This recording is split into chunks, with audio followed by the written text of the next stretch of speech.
আপনারা আমাকে বলবেন যে পবিত্র কোরআনে সূরার সংখ্যা কয়টা? আচ্ছা, খুব চমৎকার। আয়াত আছে কতগুলো? ৬,২৩৬। হ্যাঁ, ঠিক আছে। এটা জাস্ট একটু লাগবে আপনাদের, এই কারণে আমি বলছি। আপনি কি কখনো চিন্তা করছেন যে পবিত্র কোরআনে এই যে সূরার পজিশনগুলো, ১১৪টা সূরা, ১ নম্বরে সূরা ফাতিহা, ২ নম্বরে সূরা বাকারা, এইভাবে যে আল্লাহ তাআলা যে সেটিংটা করছে, কেন করলো এটা নিয়ে কি কখনো চিন্তা করছেন? নাকি মনে হয়েছে যেটা এমনি এমনি? কখনোই কিন্তু এমনি এমনি না। একটা সূরাকে আল্লাহ তাআলা কেন দিয়েছে এটা আল্লাহ তাআলাই ভালো জানে। তবে আমি আপনাদেরকে কিছু তথ্য শেয়ার করছি, আপনারা ভেবে দেখতে পারেন যে আসলে এরকম হওয়ার চান্স আছে কিনা। সবগুলো সূরা নিয়ে আলোচনা করব না, জাস্ট অল্প কয়েকটা বিষয় আপনাদেরকে তুলে ধরার চেষ্টা করছি। ৫ নাম্বার যে সূরার নাম কি কেউ জানেন? সূরা আল মায়েদা। এটার অর্থ হচ্ছে খাদ্য পরিবেশনকারী টেবিল। তো এটার পজিশন ৫-এ কেন হলো? ৬ না কেন, ১০ না কেন, ১১ না কেন, বা অন্য কোনো জায়গায় কেন দিল না? খাদ্য পরিবেশনকারী যে টেবিল, এই বিষয়টা নিয়ে আল্লাহ তাআলা এই সূরার ১১১ থেকে ১১৫ নাম্বার আয়াত সংখ্যা ৫টা এখানে আলোচনা করছে। কি করছে? আপনারা সবাই জানেন যে ঈসা আলাইহিস সালামের যে অনুসারী, ওনাদেরকে বলা হয় হাওয়ারি বলা হতো। তো ১১১ থেকে ১১৫ নাম্বার আয়াতে আল্লাহ তাআলা বলতেছে যে হাওয়ারিদেরকে বলা হলো তোমরা আমার এবং আমার রাসূলের উপর ঈমান আনো।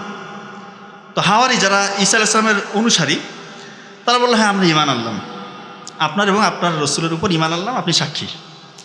কিছুদিন পরেই তারা ঈসা আলাইহিস সালামকে বলতেছেন, এ মরিয়ম পুত্র, তোমার রব, তোমার আল্লাহকে আমাদের জন্য আকাশ থেকে একদম সুস্বাদু খাবার কি পাঠাতে পারবে নাকি?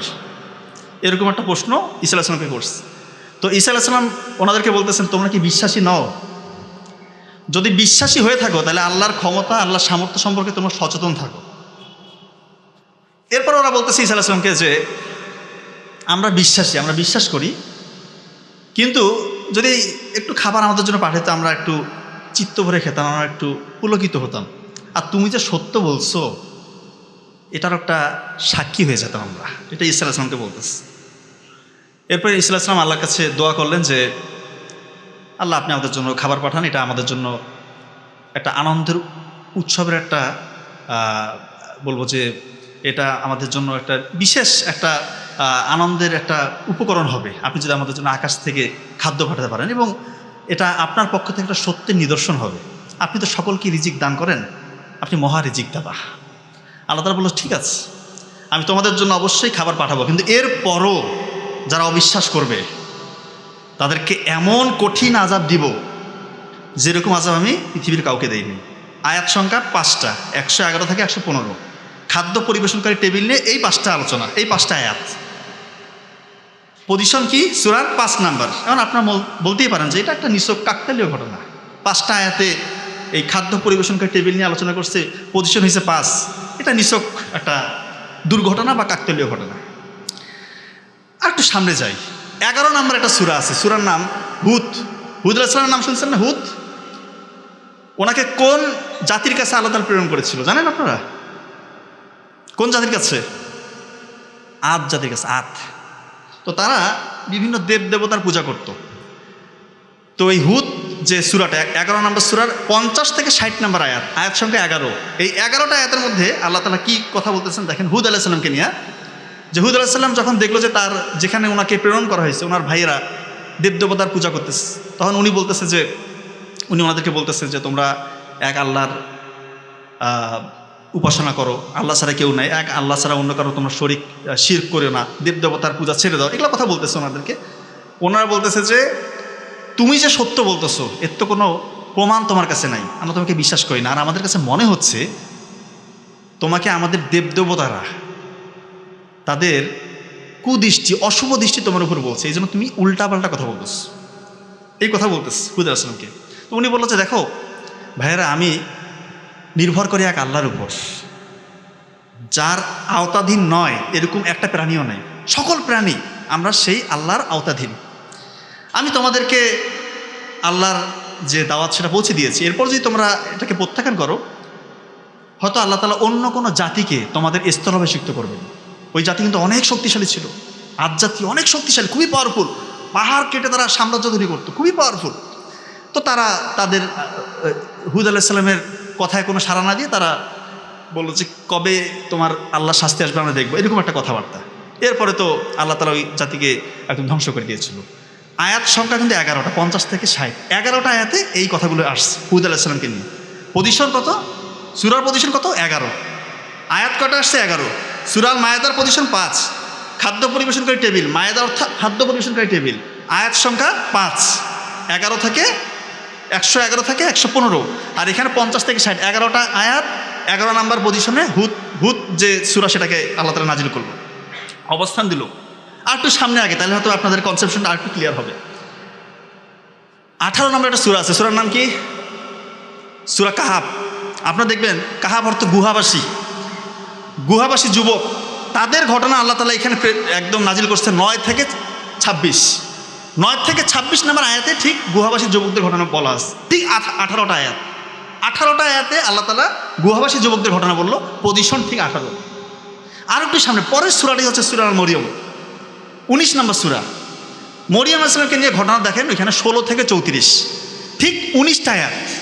মানে এগুলোকে আপনাদের কাছে মনে হচ্ছে কাকতালীয় ঘটনা। 16 নম্বর সূরা দেখেন, 16 নম্বর যে সূরা, এটা হচ্ছে মৌমাছি নিয়ে আল্লাহ তাআলা বলতেছে। মৌমাছি, এখন মানুষ এসে, বিজ্ঞানীরা এই কিছুদিন আগে এসে বের করলো যে মৌমাছির ক্রোমোজোম সংখ্যা, পুরুষ যে ক্রোমোজোম সংখ্যা, হ্যাপ্লয়েড ক্রোমোজোম সংখ্যা 16, সেটা পজিশন দিয়েছে 16। তো আল্লাহ তাআলা কোনো কিছু এমনি এমনি করেন নাই। লাস্ট যে একটা তথ্য দিব, আপনাদের যারা একটু সায়েন্স বুঝেন আপনারা মানে অবাক হয়ে যাবেন। আপনারা কি জানেন যে পৃথিবীর ঘূর্ণন বেগ কত কিলোমিটার পার সেকেন্ড জানেন কেউ? 0.465 কিলোমিটার পার সেকেন্ড। আপনারা বলতেই পারেন এটা দিয়ে আপনি কি বোঝাচ্ছেন? আয়াত কয়টা সূরায়? কোরআনে 6236। ছায়া আছে না, ছায়া, এই যে আমাদের ছায়া পড়ে, গাছের ছায়া পড়ে, ছায়া কিন্তু ছোট হয়, বড় হয়, দীর্ঘ হয় না, দীর্ঘ হয়, ছোট হয়, ছায়া কিন্তু সবসময় স্থির থাকে না। তো আল্লাহ তাআলা 25 নম্বর একটা সূরার নাম আল ফুরকান, এটা 45 নম্বর আয়াতে আল্লাহ তাআলা বলতেছে আমি যদি চাইতাম ছায়াকে স্থির করতে পারতাম। 25 নম্বর সূরার 45 নম্বর আয়াতে আল্লাহ তাআলা এই কথা বলতেছে। তার মানে আল্লাহ যদি চাইতো, অর্থাৎ পৃথিবীর যে ঘূর্ণন, এটাকে যদি আল্লাহ তাআলা পৃথিবীটাকে কোনোভাবে, আল্লাহর কাছে এটা কোনো ব্যাপারই না, যদি স্থির করে দিতে পারতো, আমাদের ছায়া কিন্তু স্থির হয়ে থাকে, এটা ছোট হইতো না, বড় হইতো না। তার মানে এখানে পৃথিবীর ঘূর্ণনের সাথে একটা সম্পর্ক আছে। এই 25 নম্বর সূরার 45 নম্বর আয়াত, এই পুরা কোরআন মাজিদে এই যে আয়াতটা, এটার পজিশন আমরা বের করতে পারবো না? এটার পজিশন 2900। আপনারা 2900কে 6236 দিয়ে ভাগ দিয়ে দেখেন কি আসে, ক্যালকুলেটর এখন টিপেন, 0.465। চিন্তা করেন, ছায়া নিয়ে, পৃথিবীর ঘূর্ণন নিয়ে একটা জায়গায় আলোচনা করলো, আর সেই জায়গাটা কোথায়? 2900। ওইটাকে 6236 দিয়ে ভাগ দিলে দেখেন রেজাল্ট চলে আসছে 0.465। পৃথিবীর ঘূর্ণন গতি এটা কিছুদিন আগে বের করছে, আর আল্লাহ তাআলা 1500 বছর আগে কি সুন্দরভাবে এটা আল্লাহ তাআলা নাজিল করে দিয়েছে, চিন্তা করেন। আবার বস্তু এবং ছায়ার তারা স্থির হয় একটা কোণে, 45 ডিগ্রি কোণে, অন্য কোনো কোণে বস্তু এবং ছায়া সমান হয়ে যায় না, একটা মাত্র কোণ, 45 ডিগ্রি কোণ। আর আল্লাহ তাআলা আয়াতটা নাজিল করছে একদম 45 নম্বর আয়াত। তা আমি এটা বলার উদ্দেশ্য এটাই যে পবিত্র কোরআন যে আল্লাহ তাআলার পক্ষ থেকে নাজিল হয়েছে, এটা নিয়ে বিন্দু মাত্র সংশয় নাই। সংশয় যে প্রকাশ করবে সে ধ্বংসপ্রাপ্ত, দুনিয়ায় ধ্বংসপ্রাপ্ত, আখিরাতে ধ্বংসপ্রাপ্ত, বিন্দু মাত্র সংশয় রাখা যাবে না। এবং এই পবিত্র কোরআনে যা কিছু বলা হয়েছে সব কিছু মানুষের উপকারের জন্য, জিন তাদের উপকারের জন্য, কে কোন ধর্মাবলম্বী ডাজেন্ট ম্যাটার। যদি কোরআনের কথাগুলো কেউ মেনে চলে, সে দুনিয়াতে নিশ্চিত সাকসেসফুল হবে।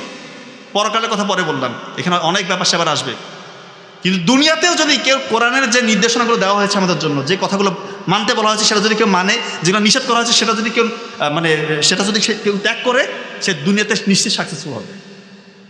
এখন আমার টপিকস হচ্ছে পর্নোগ্রাফি এবং ট্রান্সজেন্ডার।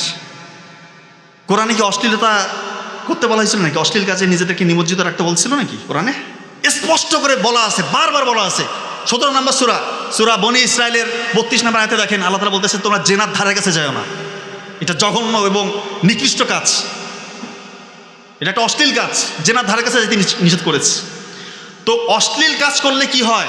যুবকদের কিভাবে ধ্বংস হয়ে যায়, এটা নিয়ে আলোচনা করার আগে আমি জাস্ট 5-7 মিনিট আপনাদেরকে কিছু স্বাস্থ্যগত টিপস দিব। কারণ আপনারা একটা ব্যাপার নিশ্চয় জানেন যে বৃদ্ধ বয়সে যে ইবাদত, সেটা থেকে তরুণ বয়সের ইবাদত কিন্তু আল্লাহ তাআলা বেশি কবুল করে, এটা আপনারা জানেন। এবং অসুস্থ অবস্থায় ইবাদত থেকে সুস্থ অবস্থায় যদি ইবাদত করেন, আপনি যখন আল্লাহ তাআলা সুস্থ রাখছে, ওই সময় ইবাদত কিন্তু আল্লাহ তাআলার কাছে বেশি পছন্দ। তার মানে আমাদেরকে সুস্থ থাকতে হবে। কি থাকতে হবে না? আল্লাহ তাআলা এই যে আমাদের হিউম্যান বডি, এই যে মানব শরীরটা তৈরি করলো, সৃষ্টি করলেন, যখন কেউ রোগে আক্রান্ত হয়, অসুস্থ হয়, আল্লাহ তাআলা কিন্তু এমনি এমনি একটা রোগ দিয়ে দেয় না, তার আগে সিমটম দিয়ে দেয়, সিগন্যাল পাঠিয়ে দেয়, আল্লাহ তাআলা সংকেত দেয়, লক্ষণ দেয়।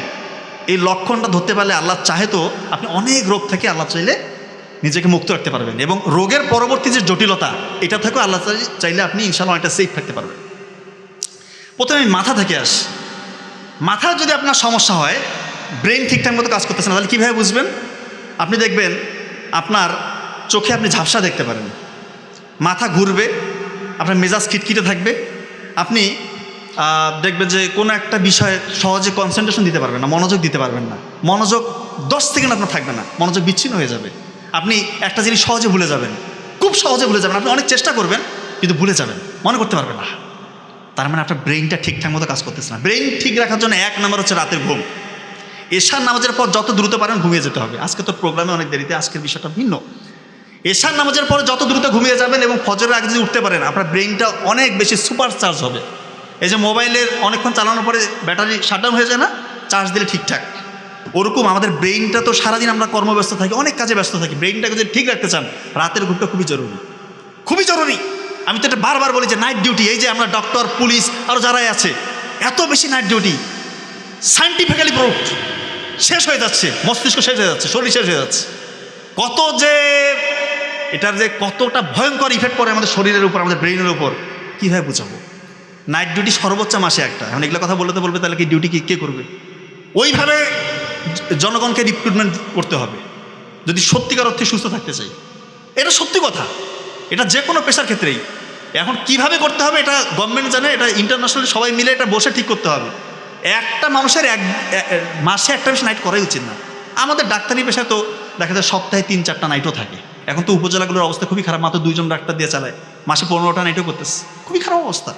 তো এটাই রিয়েলিটি। আপনাদেরকে বলবো যে রাত জাগবেন না, আর সকালবেলা উঠে খালি পেটে 600 ml কুসুম গরম পানি পান করবেন, সাথে 1 চামচ লেবুর রস, 1 চামচ মধু, এটা মিশা যদি খেতে পারেন, ইনশাল্লাহ ব্রেইনের মধ্যে যে টক্সিক সাবস্টেন্সগুলো জমে ওয়াশ আউট হয়ে যাবে ইনশাল্লাহ। একদম রাস্তা ক্লিয়ার, ঝকঝকা পড়া।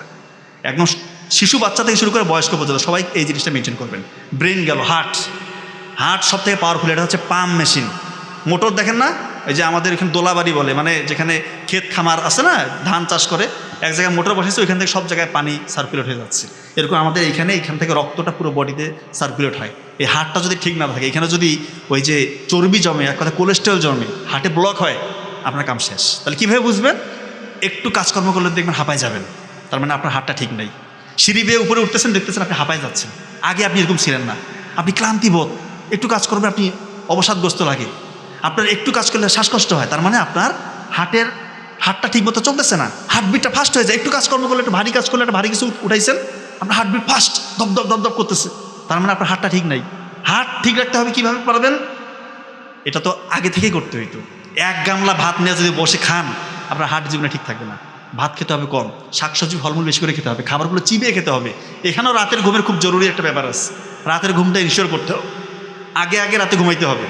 বেশি দুশ্চিন্তা করা যাবে না। দুশ্চিন্তার মধ্যে কেউ যদি থাকে, সে যত বড় চাকরিজীবী হোক, যত বড় পদ পদবীর হোক, সে ছাত্র হোক, যেই বেশি দুশ্চিন্তা করবে তার হার্টের উপর ইফেক্ট পড়বে, কারণ কর্টিসল লেভেলটা তখন বাড়তে থাকে।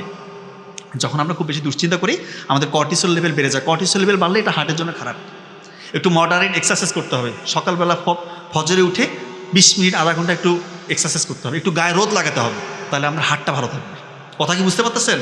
ফুসফুস 2টা ফুসফুস আছে, ফুসফুস যদি কারো ঠিক না থাকে, সে দীর্ঘদিন ধরে কাশি দিবে, তার একটুতে শ্বাসকষ্ট হবে, তার কাশির সাথে রক্ত যেতে পারে। এটা হইলে বুঝবে যে আপনার ফুসফুসে কোনো একটা রোগ হয়েছে। কী রোগ হইতে পারে? টিউবারকুলোসিস হতে পারে, এখানে অ্যাবসেস হইতে পারে, নিউমোনিয়া হতে পারে, বিভিন্ন রোগ হইতে পারে। তবে সিমটম এগুলা, ধরেন যে আপনার 21 দিনের মতো বা 21 দিনের বেশি কাশির সাথে রক্ত যাচ্ছে, শরীর শুকায় যাচ্ছে, খাওয়ার অরুচি, সাথে একটু লো গ্রেড ফিভার, তার মানে আপনার যক্ষা হওয়ার সম্ভাবনা বেশি বা অন্য কোনো রোগ হতে পারে। এটা ফুসফুসের রোগ। ফুসফুসটাকে ঠিক রাখার জন্য কী করতে হয়? এখন তো কেউ আমরা মাস্ক পরি না, আমিও পরি নাই। কিছুদিন আগে কোভিড গেছে, কোভিডের সময় সবাই মাস্ক পরতো, মনে হয় গোটা দুনিয়াতে শুধু জীবাণু আর জীবাণু। কোভিড এখন নাই, তার মানে কি অন্য কোনো জীবাণু নাই? কোটি কোটি জীবাণু। এক কোভিড নির্মূল হয়েছে, আমরা মনে করতেছি আমরা মনে হয় সকল জীবাণু থেকে নিজেদেরকে সেভ করলাম। এটা সত্য না। কোটি কোটি জীবাণু আছে যেটা আমরা চোখে দেখতে পাচ্ছি না। তার মানে মাস্কটা পরা উচিত, অন্তত বাসায় তো পরা ঠিক না, বাসায় পরবো না, যে কোনো প্রোগ্রামে করবো না, কিন্তু আমাদের যে রাস্তাঘাটগুলো অবস্থা, যে ধুলাবালি, এগুলোতে বের হলে একটু সেফ থাকতে হবে। আর প্রতি ওয়াক্ত নামাজ শেষে 2-3 মিনিট করে বুক ভরে শ্বাস নিতে হবে। বুক ভরে শ্বাস নিতে হবে। বুক ভরে শ্বাস নিয়ে শ্বাসটা আটকে রেখে ধীরে ধীরে শ্বাস ছাড়বেন, আপনার ফুসফুসের কর্মক্ষমতা বাড়বে ইনশাআল্লাহ। কথা কি বুঝতে পারতেছেন? লিভারটা যদি কারো ঠিক না থাকে, লিভারটা যদি পচে যায়, লিভারের মধ্যে যদি হেপাটাইটিস হয় বা কোনো রকমের ভাইরাল ইনফেকশন বা যে কোনো রকমের ফ্যাটি লিভার, বলেন ফ্যাটি লিভার হয়েছে, এইটা হলে কীভাবে বুঝবেন?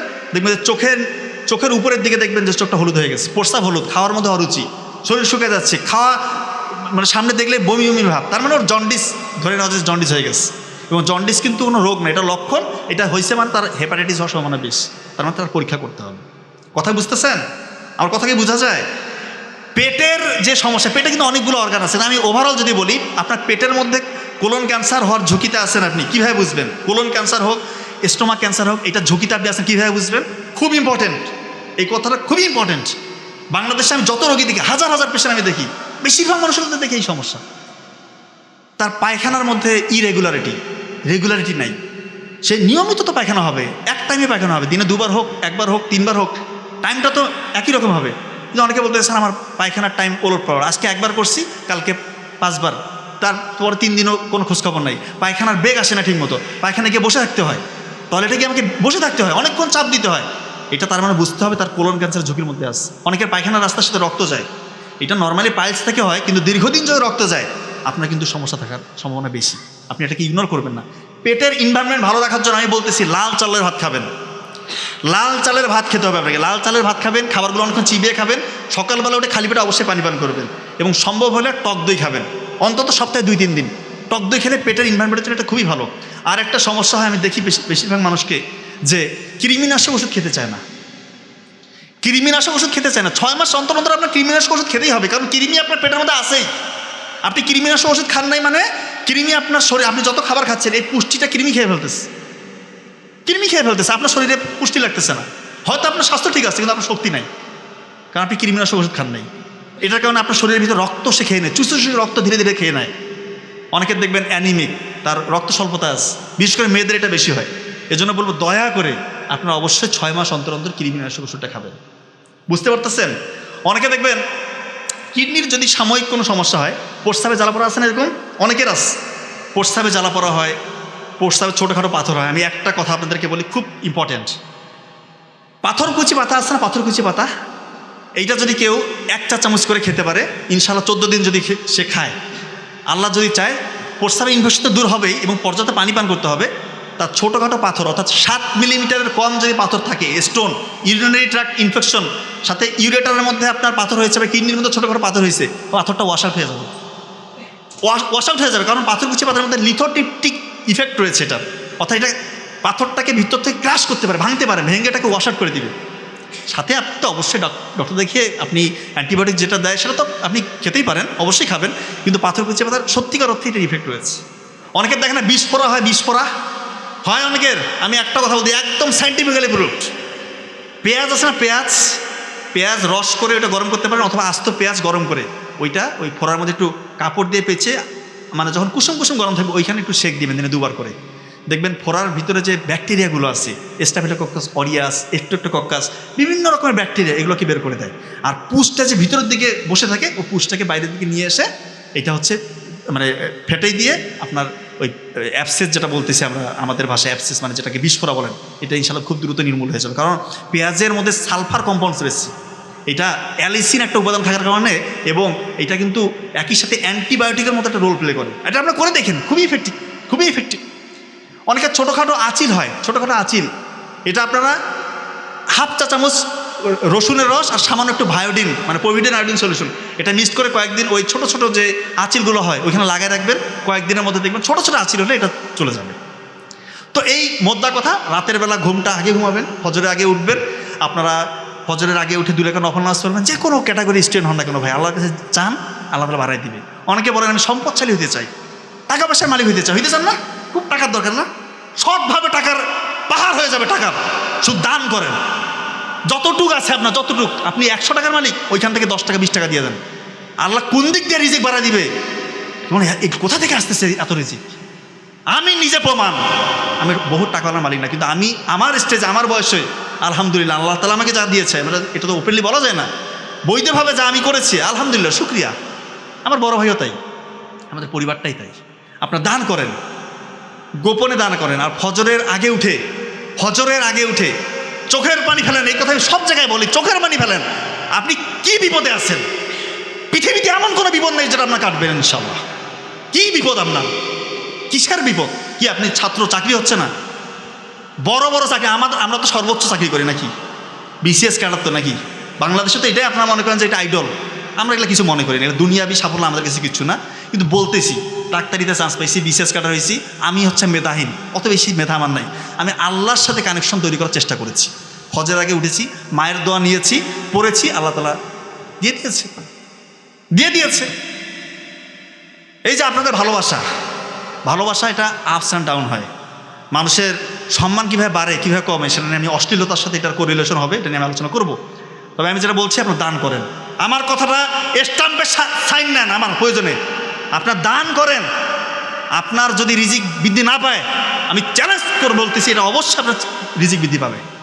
টাকা কোন দিক থেকে আসবে আপনি দিশা পাবেন না। বৈধ টাকা, অবৈধ টাকা না, বৈধ টাকা বলতেছি। আপনি হিসাব মিলাতে পারবেন না। আল্লাহর মেকানিজম আলাদা রকমের। আপনার মেকানিজম, আপনি তো আপনার ব্রেন যতটুকু আছে এতটুকু থেকে চিন্তা করেন। আল্লাহ কোন দিক থেকে দিবে আপনি কোনো হিসাবে মিলাতে পারবেন না। এই জিনিসটা মেনটেন করবেন। এখন আমি চলে আসব আমার মূল যে টপিকস, পর্নোগ্রাফি, অশ্লীলতার ব্যাপারে পবিত্র কোরআনে বলা আছে। 17 নম্বর সূরার 32 নম্বর আয়াতে দেখবেন স্পষ্ট বলা আছে, তোমরা জেনার ধারের কাছে যাও না। ধারের কাছে যাওয়া মানে বুঝেন, এই পর্নোগ্রাফি তো একটা ডিরেক্টলি জেনা, চোখের জেনা। পর্নোগ্রাফি ইন্ডাস্ট্রি, এটা $multi-trillion ইন্ডাস্ট্রি। এটার উদ্দেশ্য এবং কাজই হচ্ছে যুবক যুবতীদেরকে ধ্বংস করা। সত্যি বলছি, যুবক যুবতীদেরকে ধ্বংস করে দেওয়া, স্পেশালি মুসলিম যুবক যুবতীদেরকে ধ্বংস করা, যেন মাথা তুলে দাঁড়াতে না পারেন। আপনার ব্রেন এটা যেন জানোয়ারের মতো হয়ে যায়, জানোয়ার পশুর মতো হয়ে যায়। এই জন্য এই অশ্লীলতাকে ছড়িয়ে দেওয়া হয়েছে। এখন আপনারা বলতেছেন এগুলো আমি আমার ভোকাল কর্ড থেকে জোরে জোরে বলতেছি, এগুলো আমার গায়ের জোরে বলতেছে নাকি? বৈজ্ঞানিকভাবে প্রমাণিত, আমাদের যে ব্রেইনের ফ্রন্টাল লোব আছে, ফ্রন্টাল লোব এটা শ্রিঙ্কেজ হয়ে যায়, সংকুচিত হয়ে যায়। তার প্যাটার্ন দেখছে, ব্রেইনের প্যাটার্ন জানোয়ারের প্যাটার্নের মতো হয়ে যায়, জন্তু জানোয়ারের প্যাটার্ন ব্রেইনের। আর যারা অশ্লীল কাজে নিমজ্জিত, দীর্ঘদিন ধরে পর্নোগ্রাফিতে আসক্ত, রাতের বেলা গোপন গুণা করতেছে, একাকী নির্জনে সে নিজেকে কন্ট্রোল করতে পারে না, পর্নোগ্রাফি দেখে মাস্টারবেশন করে, তার ব্রেইনের প্যাটার্ন জানোয়ারের মতো। আর আপনার এটাকে মানবেন কি না মানবেন এটা আপনার ব্যাপার। আপনি যেটা করেন, আপনার যদি ভালো লাগে আপনি করেন। আপনি যদি পশু হয়ে যেতে চান, জানোয়ার হয়ে, অমানুষ হয়ে মৃত্যুবরণ করতে চান, আপনি পর্নোগ্রাফিতে আসক্ত থাকেন, আমার কোনো যায় আসে না। আমি বলার কথাই বলে দিয়েছি, এটা হবেই হবে। এটা যে হয়, এটা আমার হাজারো প্রমাণ আছে। একটা ঘটনা শেয়ার করি। আমার অনলাইনের এক পেশেন্ট ফোন দিয়ে কান্নাকাটি করতেছে। চেহারার অবস্থা খুব চেহারা মানুষের কালো হইতে পারে, সাদা হইতে পারে, ডাজেন্ট ম্যাটার, কিন্তু চেহারার মধ্যে একটা নূরের ভাব থাকবে।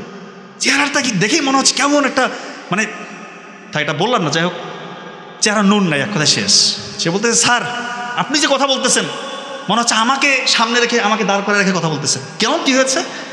স্যার আমার বাসায় যে বোন আছে, আমার নিজের মায়ের পেটের বোন, আমি তাদের দিকে এখন খারাপ দৃষ্টিতে তাকাই। এখন এটা কি আমি বানায় বললাম কথাটা? কোন পর্যায়ের ব্রেইন হইতে পারে, তার হিতাহিত জ্ঞান তার নাই। সে এখন সুচিন্তিত চিন্তা, সে ঠিকমতো চিন্তা করতে পারে না। আমাদের যে ডিসিশন মেক, আমরা যে চিন্তা করবো ঠিকমতো, কোনটা করা যাবে কোনটা করা যাবে না, কোনটা বলা যাবে কোনটা বলা যাবে না, এই হিতাহিত জ্ঞান তার নাই। সে এখন পশু হয়ে গেছে। বলতে স্যার আমাকে বাঁচান স্যার।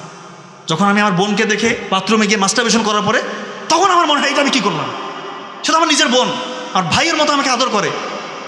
চিন্তা করে কোন পর্যায়ে যেতে পারে। নর পশুরা এই জিনিসটা আবিষ্কার করেছে, নর পশু, এই পর্নোগ্রাফি ইন্ডাস্ট্রি। আর আপনারা ওদেরকে ফলো করেন না। আর পর্নোগ্রাফিতে কেউ একবার আসক্ত হয় না। প্রথমে নাটক, একটু গান শুনি, অন্তরটা নাকি তার শান্তি পায়।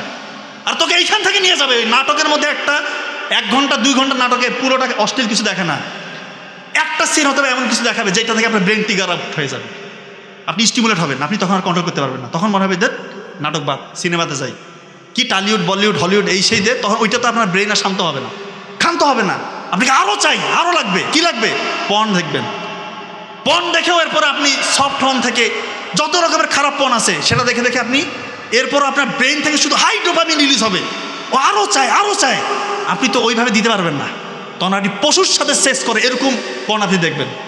এরকম পেশেন্ট আমার আছে, হাই সোসাইটি, উচ্চ পদস্থ কর্মকর্তা, তারা 2 জন ফোন দিয়ে কান্নাকাটি করতেছে, বলতে স্যার আমি ঠিক নাই, কি হয়েছে স্যার, আমি আমার মিসেস ধরে ফেলছে, তার অ্যাক্সেস ছিল আমি জানি না, আমি যে পশুর সাথে বিস্টিয়ালিটি, পশুর সাথে যে পর্নোগ্রাফিগুলো আছে এটা আমি দেখতাম, তার পাশেই তার মিসেস ছিল, উনি ফোন দিয়ে কান্না করতেছে, স্যার যে আমি আমাদের অ্যাফেয়ার হয়ে মানে বিয়ে হয়েছে, যদিও অ্যাফেয়ার কোনোভাবেই আমরা এটাকে সার্টিফাইড করি না, তারা বলছে সেই ঘটনা বলতেছে স্যার সে এত জঘন্য, সে পশুর সাথে এই ইয়েগুলো দেখে, এবং তার আমার সাথে তো কোনো শারীরিক সম্পর্ক নাই, মাসে আমাদের একবার শারীরিক সম্পর্ক নাই, এই কথাগুলো আমি ওপেন বলছি, কারণ এটা আপনাদের কোথায় শেখাবেন, আপনারা কোথায় শিখবেন, এই কথাগুলো কোথায় বলবে, স্কুলে শেখানো হয় না, মাদ্রাসায় শেখানো হয় না, কলেজে শেখানো হয় না, ভার্সিটিতে শেখানো হয় না, আর গোপন গুণায় যে এই সন্তানগুলো ধ্বংস হয়ে যাচ্ছে, যুবক যুবতীর ধ্বংস হয়ে যাচ্ছে, এটা কে বলবে, আর বাবা মারা বলতেছে ক্যারিয়ার করো ক্যারিয়ার করো, 30 বছর হয়ে গেছে, বিয়ে দেওয়ার নাম নাই, তার কি যৌবনের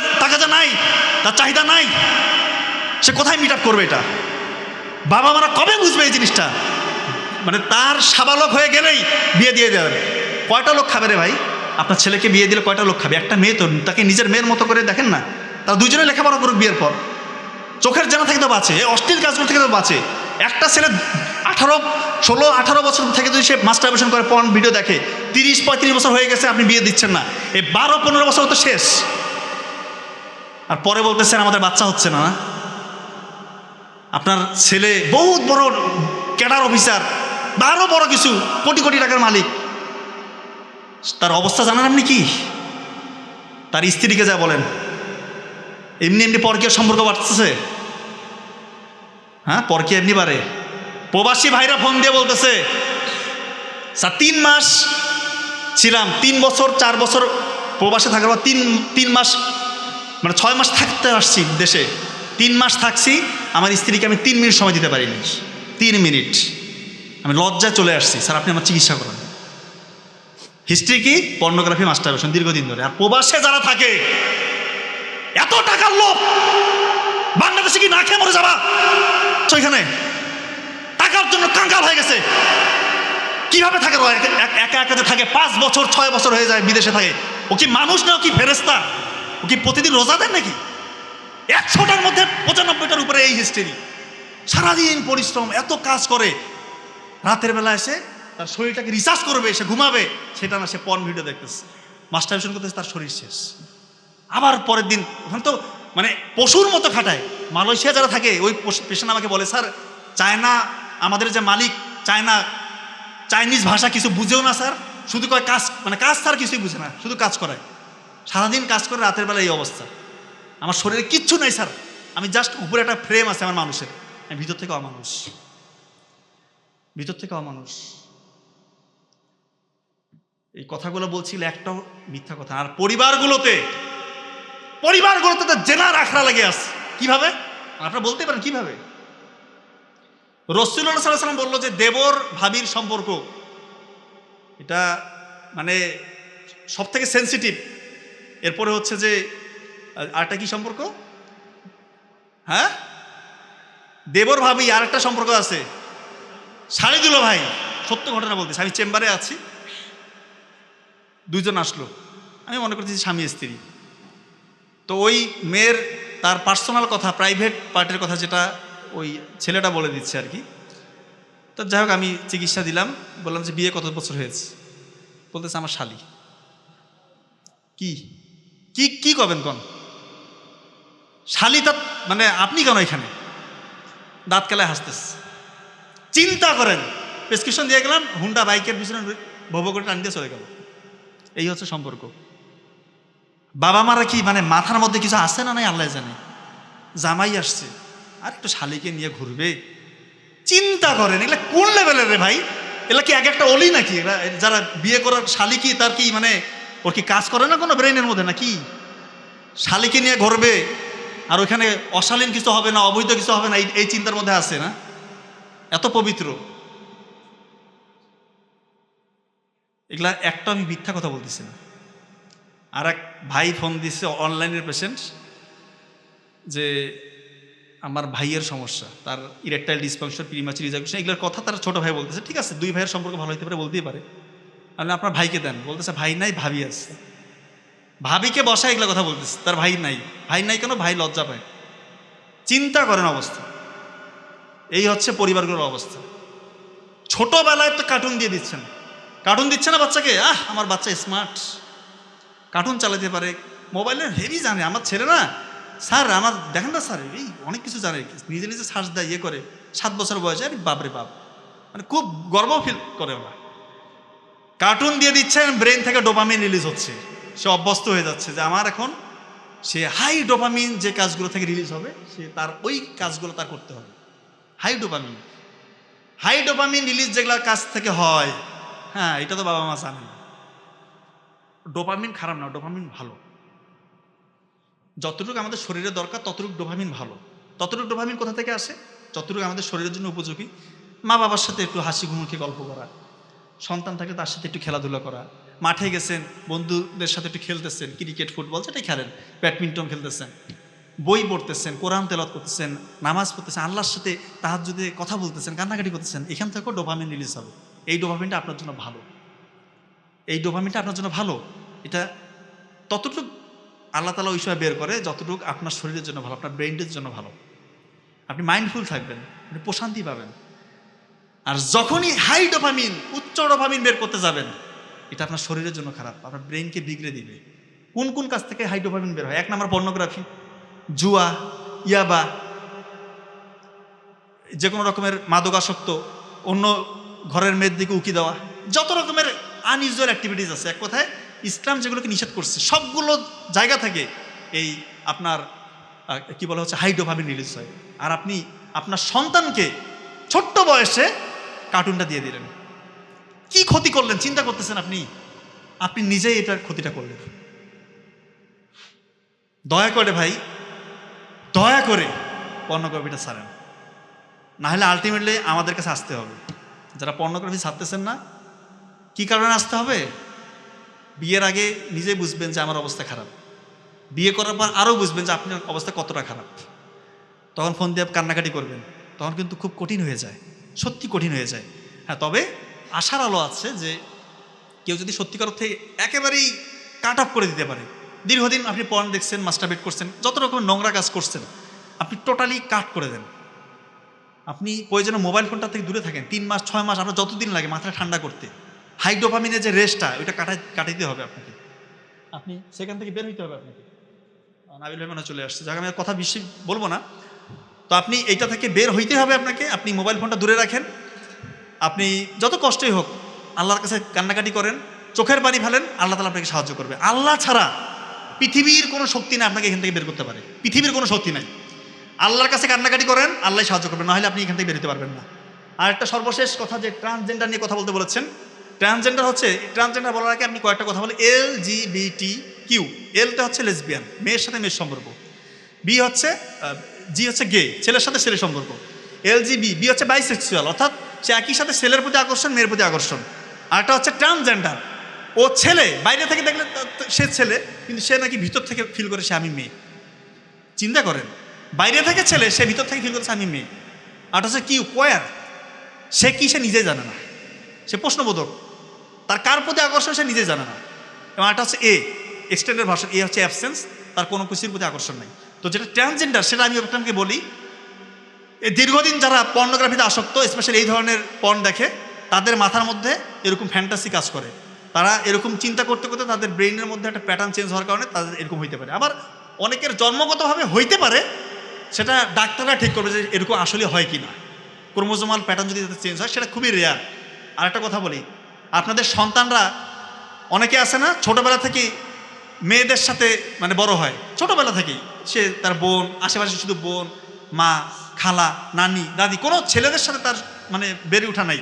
শুধু মেয়েদের সাথে তার বেড়ে ওঠা, এরকম হলে কিন্তু তার ব্রেইনের মধ্যে, তার ওই চিন্তার মধ্যে বড় রকমের পার্থক্যের কারণে এই ধরনের ফ্যামিলি থেকে ওই ছেলেদের একটা চান্স থাকে যে পরবর্তীতে ট্রান্সজেন্ডার হওয়ার। আর একটা হচ্ছে যেসব ছেলেরা কসমেটিক্স ইউজ করে, কসমেটিক্স, তাই না, অনেকে কসমেটিক্স ইউজ করে খুব বেশি, কসমেটিক্স ইউজ করে অনেকে দেখবেন যে কি বলে হচ্ছে যে ফেসিয়াল করে, বা কসমেটিক্স যে পণ্যগুলো এখানে থ্যালেট এবং প্যারাবেনাস, যেটা ইস্ট্রোজেনের মাত্রাটা বাড়ায় শরীরে, ছেলেদের শরীরে, তখন ইস্ট্রোজেনের মাত্রা বেড়ে গেলে কিন্তু ওর মধ্যে মেয়ে সুলভ আচরণ চলে আসবে, মেয়েলি ভাব চলে আসবে। এটা খুবই মানে সিরিয়াস ইস্যু কিন্তু। তাই কসমেটিক্স ইউজ থেকে দূরে থাকেন, কোনো কসমেটিক্স রাখবেন না, মুখের মধ্যে শুধু আলু দেন, আলু পেস্ট করে লাগিয়ে রাখেন, মুখ একদম সুন্দর থাকবে ইনশাল্লাহ। আর যেসব মেয়েরা খুব বেশি মেকআপ করে, কসমেটিক্স দেয়, লিপস্টিক দেয়, তাদের জন্য বলতেছি, যারা সত্যিও বলতেছি, এদের ওভারিয়ান রিজার্ভ কমে যায়, ওভারিয়ান রিজার্ভ, এটা হইলে মেয়েদের বাচ্চা ধারণ ক্ষমতা কমে যায়, ইনফার্টিলিটির দিকে চলে যেতে পারে। এই আন্দাজে বিভিন্ন ত্বক ফর্সাকারী ক্রিম, লিপস্টিক, ফেসিয়াল, এটা ওটা করা যাবে না।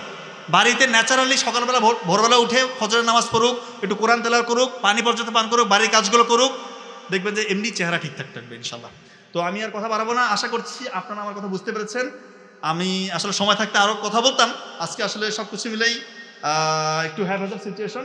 আমি আমার বড় ভাইকে আসতে বলবো, ওনার মূল্যবান কথা শুনে আমার জন্য দোয়া রাখবেন। ধন্যবাদ সবাইকে, আসসালামু আলাইকুম রহমতুল্লাহ।